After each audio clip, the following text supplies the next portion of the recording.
Good news, everyone! Tonight, allies are mobilizing in England. More historic trans awards, a new trans film snares a star-studded cast, and more. Good news starts right now.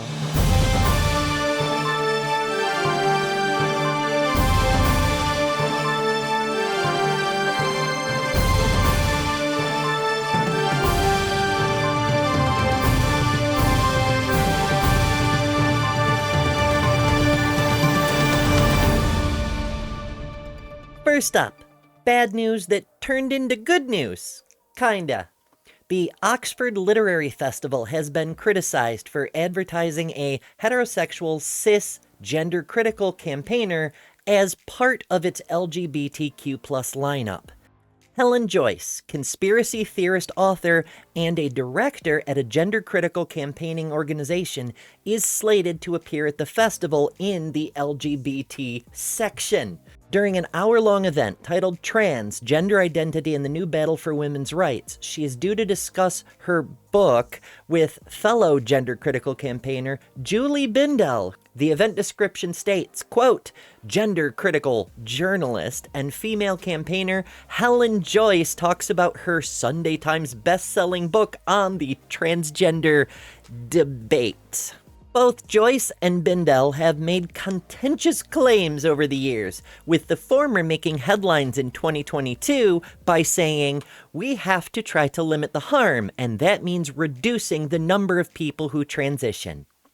Dozens of prominent people have taken to social media to criticize the Oxford Festival for including Joyce in a list of LGBTQ+ speakers, with some even calling for a boycott. Lecturer Dr. Natasha Kennedy described it as a Mickey Mouse event and noted that no trans people were scheduled to speak. Trans woman Sophie Malley, who stood as an independent candidate at the general election in July and won more votes than Posey Parker, revealed that she had written a letter of complaint to the festival organizers in which she labeled Joyce and Bindel's rhetoric hostile and hurtful. She went on to say, quote, "The Oxford Literary Festival prides itself on being an inclusive and progressive event that celebrates diverse voices and fosters an open dialogue. However, by offering a platform to individuals who actively engage in transphobic discourse, the festival risks undermining its commitment to inclusivity and equality. The presence of such individuals can contribute to a climate of hostility and further marginalize already vulnerable communities." She called on the organizers to reconsider the inclusion of Joyce and Bindel. Calling for a boycott, Tom Coates said, "People such as Joyce and Bindel, quote, do not represent our community," and pointed out that there are high levels of support for transgender men and women among the general GSM community. "If you're planning to go," he said, "or asked to speak, please take the opportunity to call them out, register your disgust, and protest in person. The more cis people who stand up before their talks and make it clear they stand with trans people, the better." Meanwhile, GSM activist and doctoral researcher Thomas Willett wrote, to quite the ratio one must note, quote, "Helen Joyce is not an expert on trans issues and gender identity. A fact, one must note, literally established in law. Her background is in mathematics, and she authored a book filled with conspiracy theories. Non-experts shouldn't be given large platforms when trans people and experts are deplatformed from sharing their expertise." Several other social media users also expressed their dissatisfaction with the lineup. One said it is a, quote, "shameful and disgusting maligning of our community," adding that Section 28 has long been abandoned and someone should tell Oxford Literary Festival that GSM people can speak for ourselves. Another complained, quote, "I don't know what's happened to Oxford Lit Fest over the past few years, but having a panel on trans people that is exclusively made up of cis conspiracy theorists is really tasteless." As of recording, the Joyce Bindel talk is still on the festival schedule for April 2nd, one day off from where such nonsense belongs. We reached out to organizers for comment and received no reply. Sponsors of the event, who may or may not be aware their funds are being used to pay conspiracy theory pseudoscience activists to hold a presentation intentionally seeking to harm the community they're slated to present in place of, include The Telegraph, the EU delegation, Bodleian Libraries, the Spanish Embassy, Blackwell's, Compassion World Farming, Pasture to Plate, the Old Bank Hotel, Gravita Accountants, Felicity Brine Associates, Gold Money Properties, Princeton University Press, the Jewish Literary Foundation, and that one is especially noteworthy given Helen's exterminationalist rhetoric and explicit anti-Semitism, and many, many others you can find on the event page at oxfordliteraryfestival.org. Next, a trans actress is nominated for a Screen Actors Guild Award. After joining the team for a Best Picture win at the Golden Globes, the iconic actress Carla Sofia Gascon is getting a nom from SAG as well. The Spanish actress is up for a SAG Award for Best Female Actor in a Leading Role for her work in Emilia Perez, making her the first out trans performer to be nominated in a solo category. The trans musical drama has earned 3 nominations overall, including Outstanding Performance by Cast in a Motion Picture, and Outstanding Performance by a Female Actor in a Supporting Role for Zoe Saldana. This film will face some wicked competition for that cast award, however, as well as another top film of this year, a bio of Bob Dylan, A Complete Unknown. The story of Emilia Perez follows 3 women. The titular Emilia is a Mexican crime lord who is secretly trans but has never had the opportunity to transition, a relatable problem. Jessie, her wife, who has no idea, and Rita, the attorney Emilia hires to help her escape the cartels and restart life as her true self. It all goes according to plan. Rita helps Emilia arrange for surgery overseas, following which she fakes her own death to ensure the cartels won't come after her, and to guarantee her family's safety, Jessie and the children are sent to Switzerland. For 4 years, everything is fine, but Emilia misses her children and can't leave well enough alone. I won't spoil the story, but suffice it to say, drama ensues. The Screen Actors Guild Awards is set to stream on Netflix on February 23rd, starting at 8 p.m. Eastern Time. Shows like this, independent news, are important. I came across a story. It's probably not true. It's got all the hallmarks of being a social media fake story. It says, oh, this person's tale was reported in the newspaper in 2005. I can't find any record of the person being in any newspaper anywhere. It includes an image, a medical image that claims to be an X-ray photo demonstrating the thing that's being claimed. Not only is it not possible for it to be visible in that image, because it would be 2 different parts of the body that aren't shown in the same photo, but it's also an MRI, not an X-ray. There's like all these little red flags. And so I tried to figure out where the heck it was coming from so I could try to get some real information. And I traced it back through MSN, through Reuters and like all the other places. And eventually it led me to the Hong Kong newspaper, the South China Morning Post. And that appears to be where it originated, but even that I can't be completely sure of because it looks the same. Someone copy and pasted a social media post, put it on the online version of a Hong Kong newspaper's website.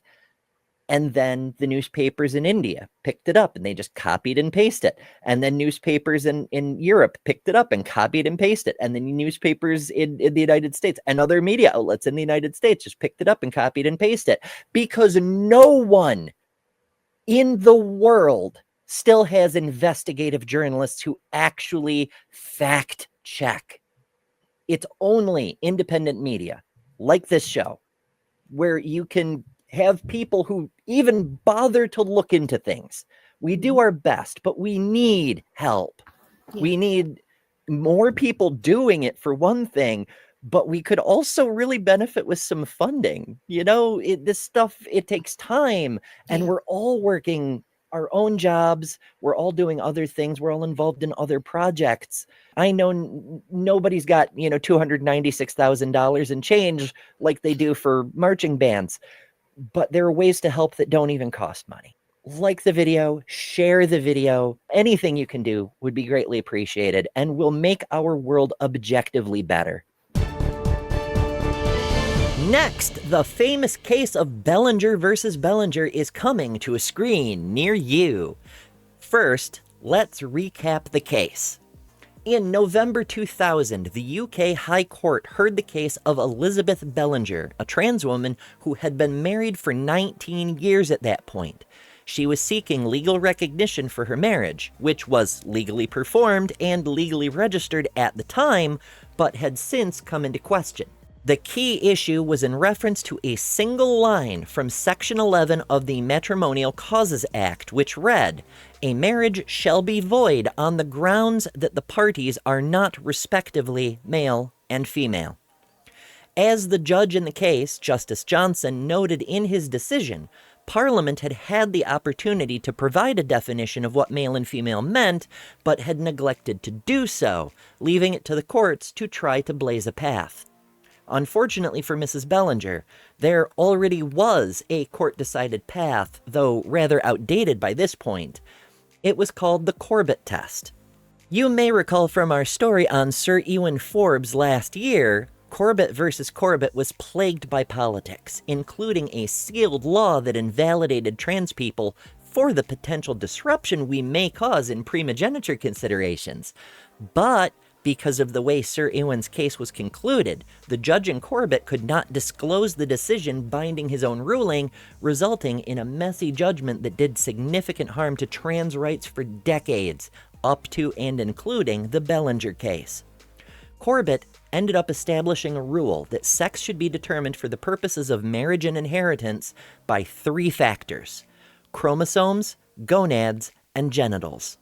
It should be noted here, as it has been in the courts, a trans person who has gone through full medical transition, as Mrs. Bellinger had, is unlikely to have gonads, but does possess the genitalia of the appropriate sex for her gender, as gross as that is to have to be entered into court records, and did not have knowledge of her chromosomal makeup before transition, after, or at the time of the hearing.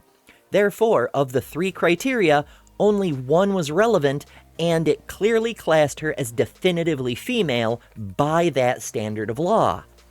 Though experts on both sides of the Bellinger case argued there should be additional considerations, such as hormonal sex, psychological sex, and more, and additionally, as Justice Johnson himself noted, the existing UK law was in contradiction with the EU Convention on Human Rights, which established that due to rights of privacy, sex could not be considered in weighing the validity of a marriage, and therefore the UK law should have been abrogated.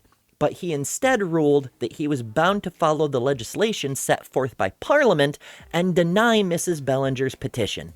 She later went on to try her case before the House of Lords itself, and though she was defeated by legal sidestepping there as well, her efforts set in motion a chain of events that led to the Gender Recognition Act, which went into effect in 2004. With all that said, let's learn about the new film titled Hear Me Roar. Starring Emma Thompson and Christopher Eccleston, and written by one of the attorneys who worked on the case, Ashley Baston, along with Lisa McMullen, the story opens with Elizabeth Bellinger, played by Rebecca Root of The Queen's Gambit, meeting Ms. Baston, played by Anna Friel of Emmerdale fame, and follows them across the tumultuous years of legal struggle. Thompson said on reading the script, quote, "I'm weeping like a baby. It's so moving and powerful and funny. It's a great story with wonderful characters. I loved it, and it moved me deeply. It's fascinating and profoundly meaningful and essential." Amy Coop is slated to direct, who said of the project, quote, It's a privilege to be working with such a great team to tell this incredible story, an overlooked part of modern British history that represented a seismic shift for LGBTQ plus people. Production timelines and when the film will open have yet to be released, but you can be sure we'll keep an eye out for this one. If you enjoy content like this, make sure to subscribe. Transpositions Weekly is the first and only weekly trans news show in the universe, and we need your support to keep this show going. Contribute at patreon.com/thetranspositions. Spread the word all over social media to let people know we're here. And tell us what stories matter to you by joining the community on Discord. Discord, of course, is where the memes live, and our meme of the week was posted by yours truly. And if you want your magnificent glory immortalized for all eternity, join us. Also, if you have good news concerning trans people you'd like to see reported on, you can tell us about that in the Discord as well. For the Transpositions, I've been Ember Belrad.